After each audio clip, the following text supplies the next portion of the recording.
Hello and welcome to another Looney Tunes review video. If you are new to the channel, make sure you subscribe to follow my journey to review all 1000 classic Looney Tunes shorts and give this video a like as well. So this is a review for Beanstalk Bunny, and with me today I've got Jack, well, maybe two Jacks, no Jill here, but I've got Matt Hunter and SC MacPeter. Say hi, guys. He is Matt.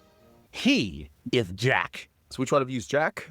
I'm Aloysius. Jack. And you're Aloysius. Okay, I'm going to call you Aloysius from now on, okay? For sure. So as mentioned, this is a review for Beanstalk Bunny, released on the 12th of February 1955. It's the 731st in the series, and it's directed by Chuck Jones. You can find this beautiful new restoration on the Looney Tunes Collector's Choice Volume 1 Blu-ray set, and we will definitely discuss in a moment why that was such a big deal at the time. You won't find this on YouTube. It is under copyright. Warner Brothers may choose to upload it on their own channel because they're the copyright holders, but in case you haven't seen this one, it's basically an adaptation of Jack and the Beanstalk done the Warner Brothers way, although it's not even the first time they've done this. So you have Jack, who's played here by Daffy. He's annoyed that he got swindled for beans, and he throws the beans into Bugs Bunny's home, or his hole. A beanstalk grows, Daffy climbs up, encountering Bugs Bunny in his bed along the way. The two eventually get to the top, and they encounter Elmer, who is the giant in this story. So we'll go through everything in depth as we go along, but it's pretty straightforward. So, trivia, I wanted to first cover actually this whole restoration thing. So Matt, I know you remember this, but man, how long did it take for this one to be restored? This one must have been one of the most highly requested restorations, and we finally got it. Oh, forever. I would have expected it to be on the Golden Collection, like from day one. I mean, this is one of those that's just an all-time classic. And we waited, and we waited, and we waited, and it never turned up on the 6 different volumes of the Golden Collection. It was never on the Platinum Collection.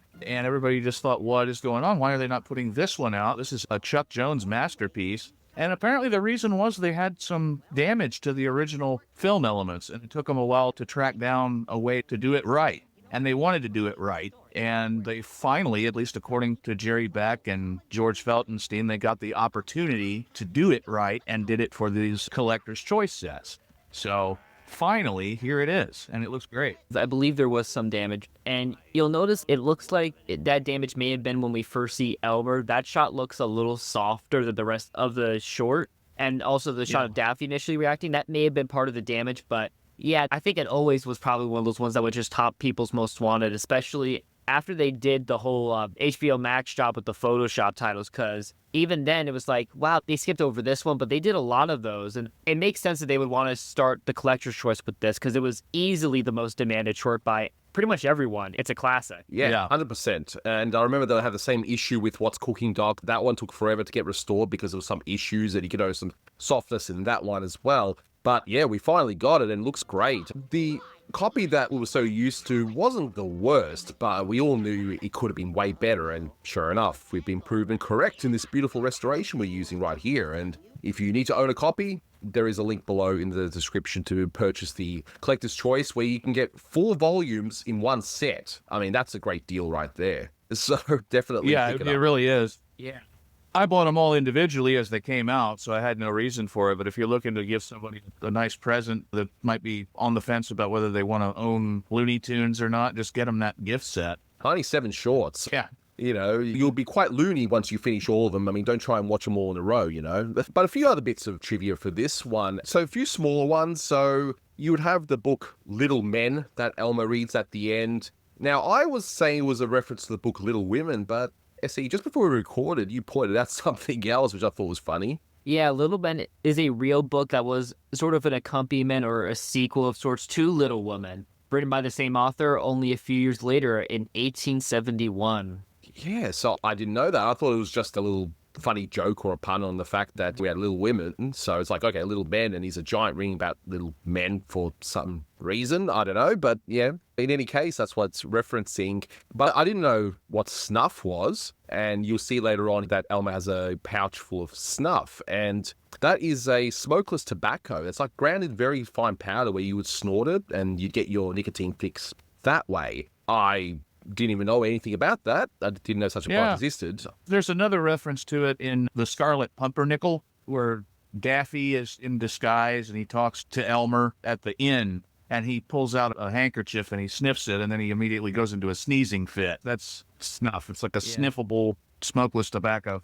Geez, Daffy, you're quite the addict. I reckon Elmer's quite the addict in this one, a nicotine addict, because not only he's got snuff, which is tobacco, he's also got cigarettes there. So, yeah, he must have a real nicotine habit right there. But Predating a rabbit habit. I knew of chewing tobacco and that kind of thing, but I didn't know anything about snuff, so I looked into it, and sure enough, now my Google ads will probably target me with buying snuff all the time now, you know, for the local tobacconist or something. And we get an animator credit here, Keith Darling, because he was animating originally for McKimson's unit, but now he's over at Jones's unit. Do you know how long he lasted for? Probably until the full shutdown, because they actually just terminated McKimson's unit just like 3 months before they decided to shut down the studio overall. So that unit was gone, and you'll notice that McKimson's layout and background people, Bob Gibbons and Richard Thomas, were moved to the Jewish unit as well. They did this one and Jumping Jupiter, and Richard Thomas had a bit more of a literal way of doing the backgrounds. I think between him and Gibbons' design, it brings more of a fairy tale feel to this cartoon than a Maurice Noble would typically do. Yeah. And there are some people that are critical of Thompson, and they think he's kind of the more boring of the background painters, but I think it works here. The more literal approach, well, it's not entirely literal. If you look at where they're in Giant Elmer's garden when they first get up to the top of the beanstalk, that's pretty abstract. That's almost Maurice Noble-esque. You know, when Daffy's walking past all the kind of stylized flowers before he runs into Elmer. Yeah, Bob Gibbons, he was on par with what Warner's design was, even in the 40s, because he was bringing a lot more of the character designs Avery and Freely wanted. So yeah, he definitely knew what the directors wanted and made it happen. He was very talented in that regards. Yeah, because it could just be that McKimson just wasn't too, I guess, ambitious. He just wanted to just an ordinary background, and that was it. Maybe Jones said, hey, can you make it a little bit more stylized or whatever? I don't know. Gibbons brought the McKimson cartoons quite a bit more stylized around this period. You'll notice that there are some experiments like that. Eventually, they did the whole idea, but I think Thomas actually designed that one, which is a little odd, but you know, I think Gibbons really knew it was stylized. He eventually went to Hanna-Barbera, and he did some good work there. But yeah, I think this is a very nice-looking cartoon. It matches the fairy tale motif very well. I agree. Yeah, definitely. Now, one bit of trivia that sort of blew my mind in regards to this. Now, this is the fourth and also the final short that Jones and Maltese did featuring the trio of characters, Bugs, Daffy, and Elmer. And if you guys saw the review for the first one of the Hunting Trilogy, you'll note that they were the ones that originated that whole idea. It never happened before, so they teamed up the three of them, and the rest is history. Whereas here, it's the last one, and I was so sure there was another one. I was positive there was, but I looked it up, and no. Jones would not direct another one with the trio, and any other shorts that would come out after this with the trio were done by either Freeling or McKimson. Until we were talking about it, I thought, you know, you're right, because Jones did some more with Bugs and Daffy, but not with Elmer mixed in.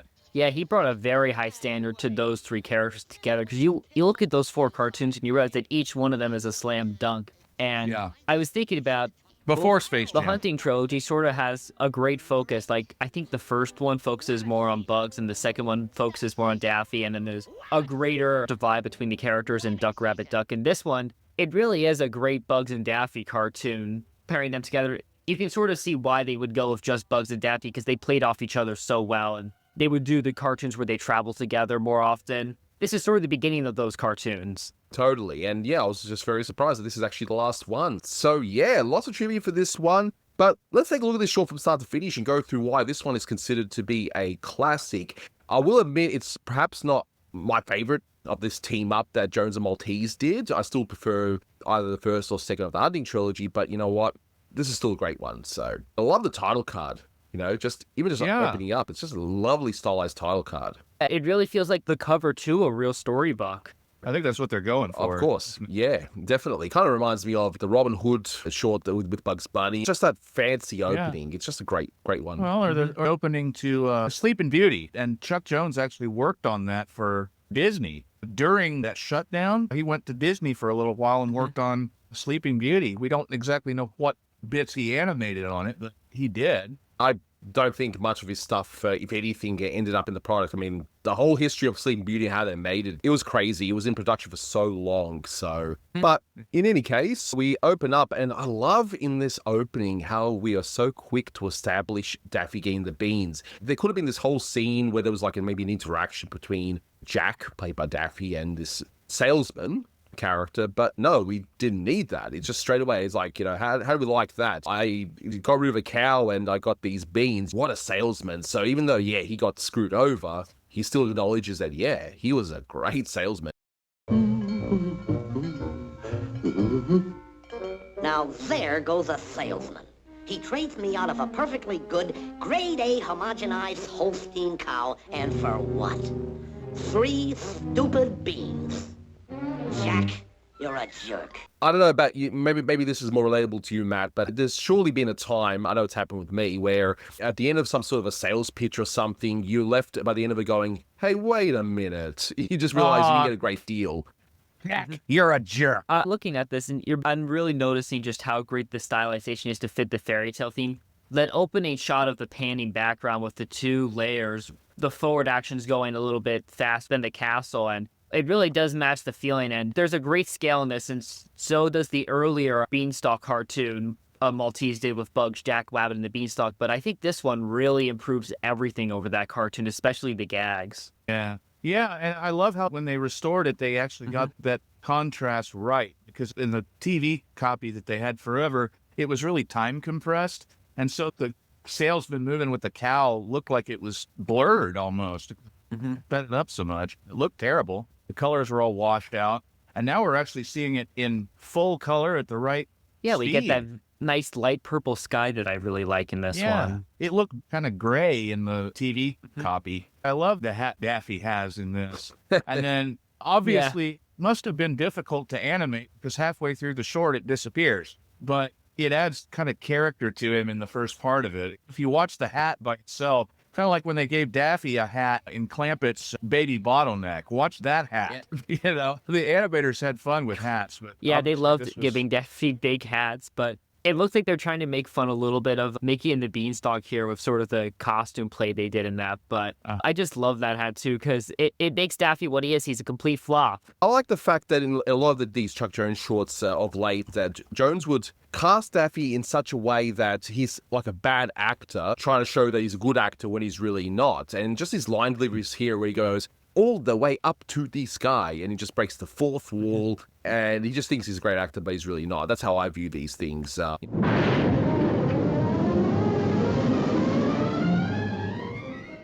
my bodkins, a beanstalk, and all the way up to the sky, too.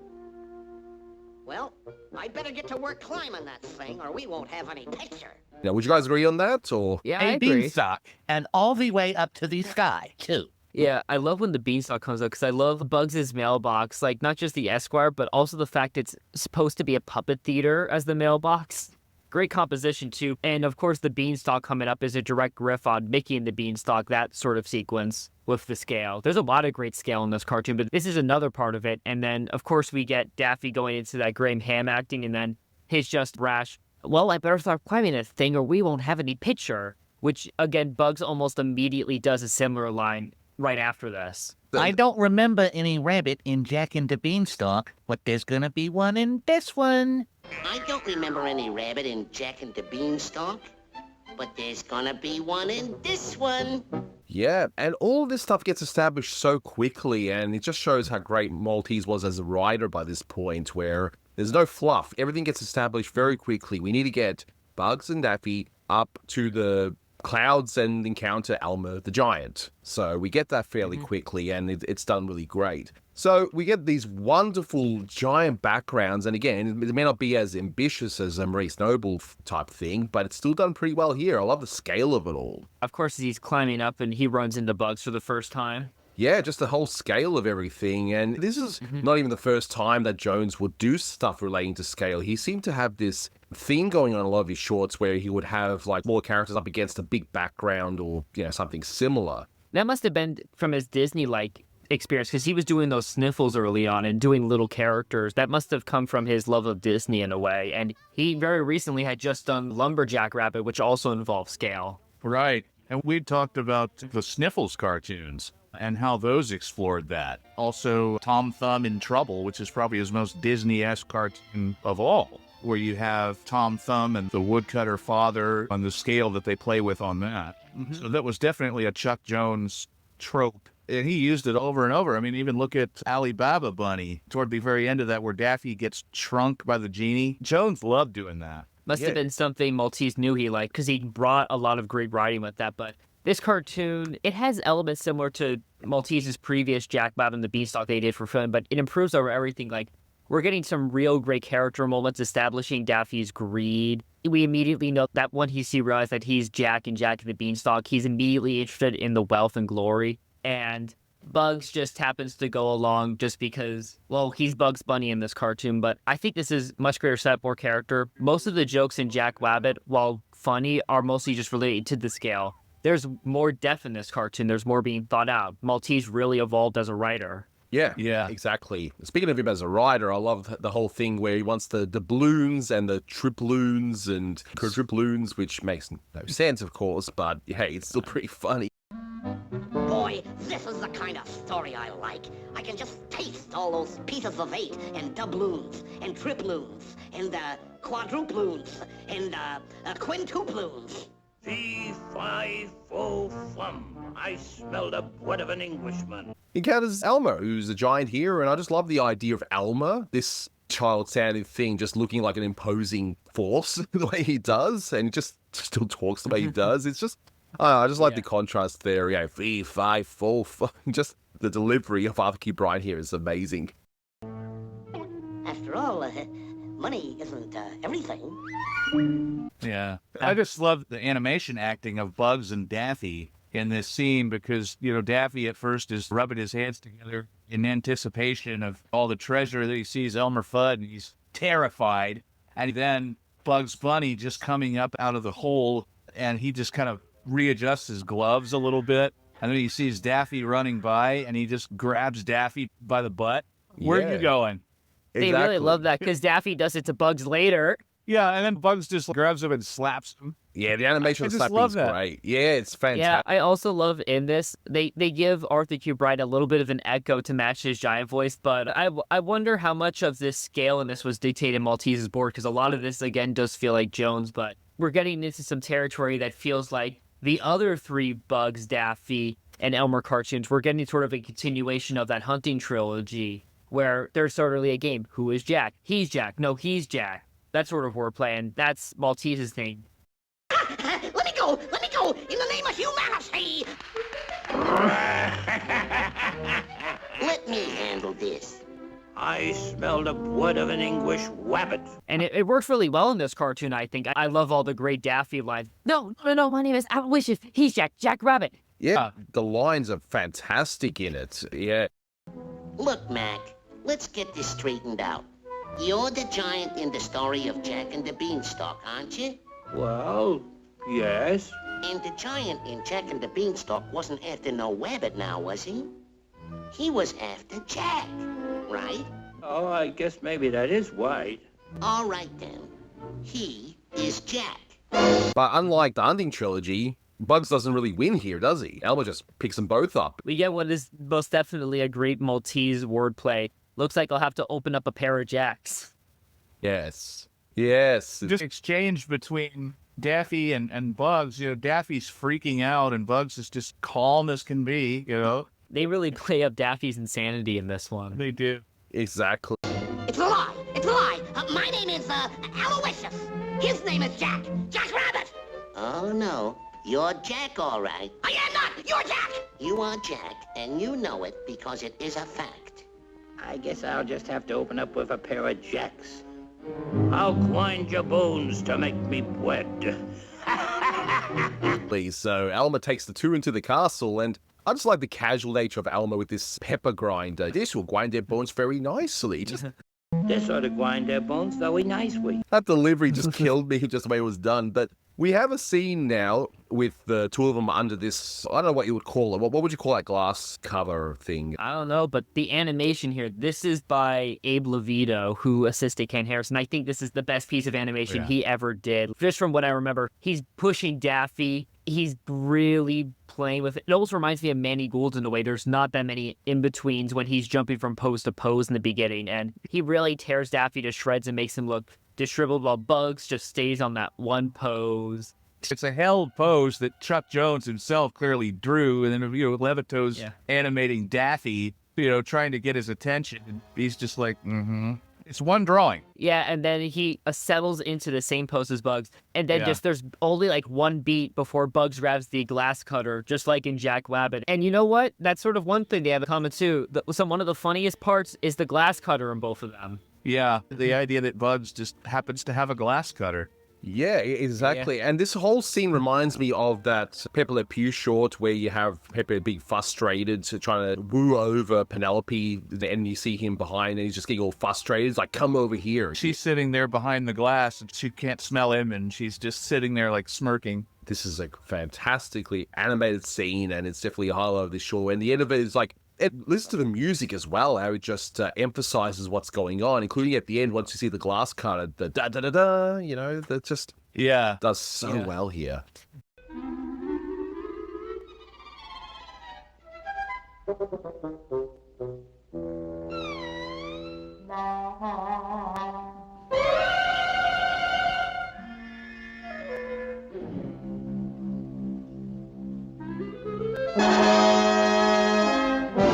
Yeah, I freeze frame this frame by frame, and yeah, there's almost no in-betweens at the beginning when Daffy's just hopping from leg to leg. It's the key drawings and then the breakdown between them, which really does give almost a throwback feel to the movement, like Clampett's Manny Gold scene. The scenes by Manny Gold in the Clampett and McKimson's cartoons, where it would do that, but here it's, of course, Jones's, but it is really funny. There's a part at the beginning where Daffy even sticks his tongue out for one frame. And that's hilarious because you usually wouldn't see that, but oh my goodness, this really is Abe Levito's best piece of animation, I have to say. And so the two do escape, and the chase is on. And I like, some of the gags, they're very simple. First, it's in this mouse trap, and it's like one of those multiple mouse trap thingies, and Daffy ends up going in, and as you'd expect, what happens? He ends up getting trapped first, of course. Oh, no, you don't. That's my hiding place.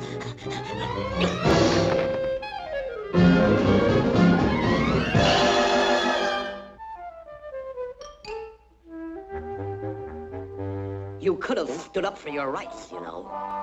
I love the reveal of the mousetrap where we know before Daffy, and Daffy is, of course, great line of, you could defend your rights. They end up escaping on corks popped from champagne bottles, so Bugs hides in the snuff tin, which sounds kind of weird when I say that, doesn't it? In any case, I just love this whole scene with Elmer trying to find where the two end up. I just love that they're on equal ground here. Bugs is terrified just as much as Daffy is. His cockiness in the earlier part of the cartoon is now like, oh, now they're both really in the same boat. Yeah, that's sort of one thing that kind of got lost later with Daffy in terms of his personality here, where he is really nasty towards everyone, but he's willing to soften up only if he isn't as great of a threat as the other character. If he thinks somehow that he can put one ahead on Bugs or another character, he will do that unless otherwise. And I think there's a real contrast, too, between Chuck Jones' Daffy Duck and then Friz Freeling's, where I always said Chuck Jones' Daffy Duck will take advantage of Bugs if it means saving his own skin, but Freeling's Daffy would just throw him under a bus under spite. This Daffy's more, he's just looking out for himself, but he will team up when he has to,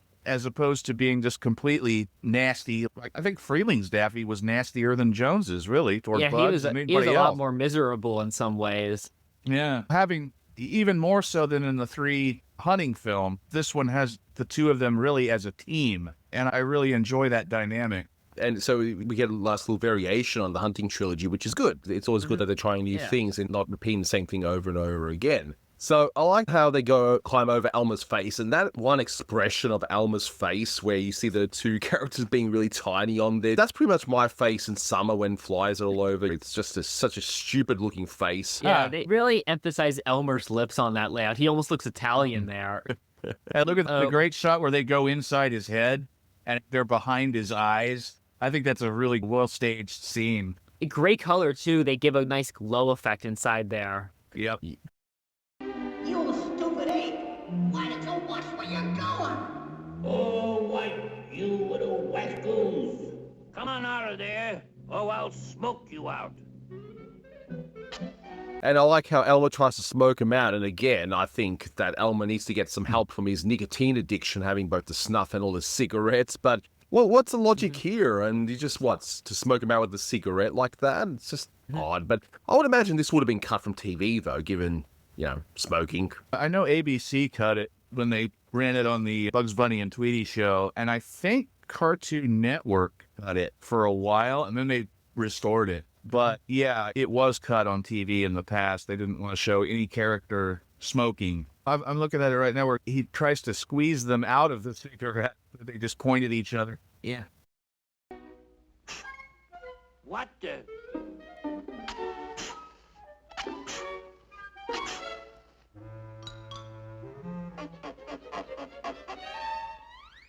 He's Jack. This is sort of a build-up on the gag in Jack Webb and the Beanstalk when Bugs is inside his hair and he puts on the hat. It's sort of a variation on that, but here it's more character-based, which I think makes it a lot brighter. I mean, you can see Maltese evolved, and he still had interest in these characters and doing the funny slapstick, which is all great. This is a really good cartoon. You get to actually see these guys get better when they were already doing good work. Then you get the bit where they jump into his pants and he's tickled. Yeah.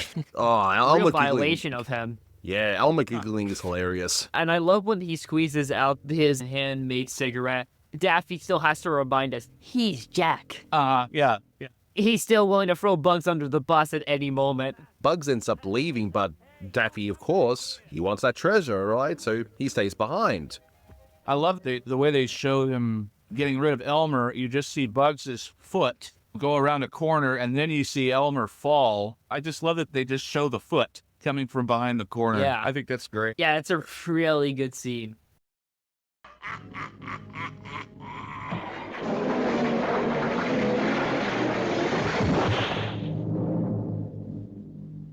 Hey, what do you know? He's colder than a foundered flounder. It's a very strong foot, and Elmer's face as he's falling down is hilarious. He's only on for a brief moment, but I just love that expression. He's like, what the heck is going on? He's falling down. Yes. When Bugs escapes, we see all those giant carrots. Obviously, he's happy. Look at that belly of his when he starts eating that giant carrot. You get that in Lumberjack Rabbit, too, eating the giant carrots. We end up with Bugs saying, I wonder whatever happened to Jack. And we see the giant is reading a book, that wonderful bestseller, Little Men. And we see that is part of that watch. And it's a gag that I think Jones would reuse in the 80s. Yeah, they did it with Marvin the Martian, the abominable snowman. He's like, I am the first kid on my block to have a Mickey Martian watch.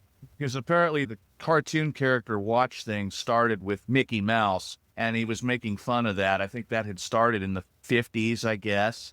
I think it started a little earlier, but off memory, I looked at some time ago at the Duck Dodger storyboard, the return one that Maltese did that Jones mostly revised to be something different. And he actually reprised the gag for Marvin the Martian there. So clearly it was something that was in the conscious before that Jones reused. I guess he knew it was a good gag to reuse. So did Maltese. But I can't think of a funnier composition to end this short than just Daffy being held like that. And we get a precursor for what's going to happen in the Flintstones, which Maltese was actually part of as well, which is like, it's a living, like a living thing doing the function of a device. Well, he says that in Daffy Dilly, too. That's part of the recently re-released in restored form Daffy Duck's Quackbusters. The villain, J.P. Cubish, throws pies at Daffy, and he goes, it's a living.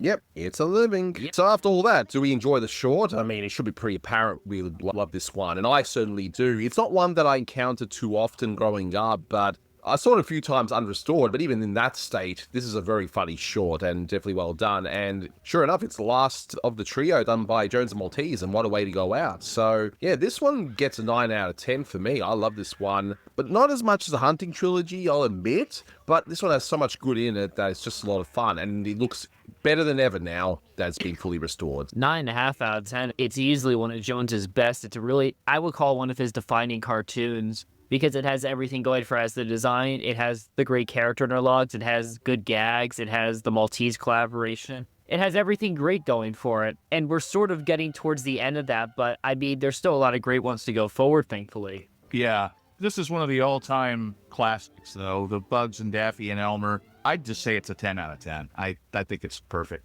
Sure. Yeah, so in other words, it's a great cartoon, and again, as I mentioned a few times already, it's been wonderfully restored. If you need a copy of the short, there's a link in the description below to purchase the set that contains this wonderful short. But that'll do it for this one. Thanks so much for watching, guys, and until next time, take care. That's all, folks.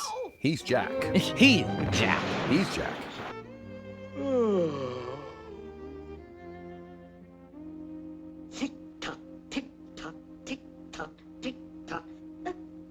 morning. Tick-tock.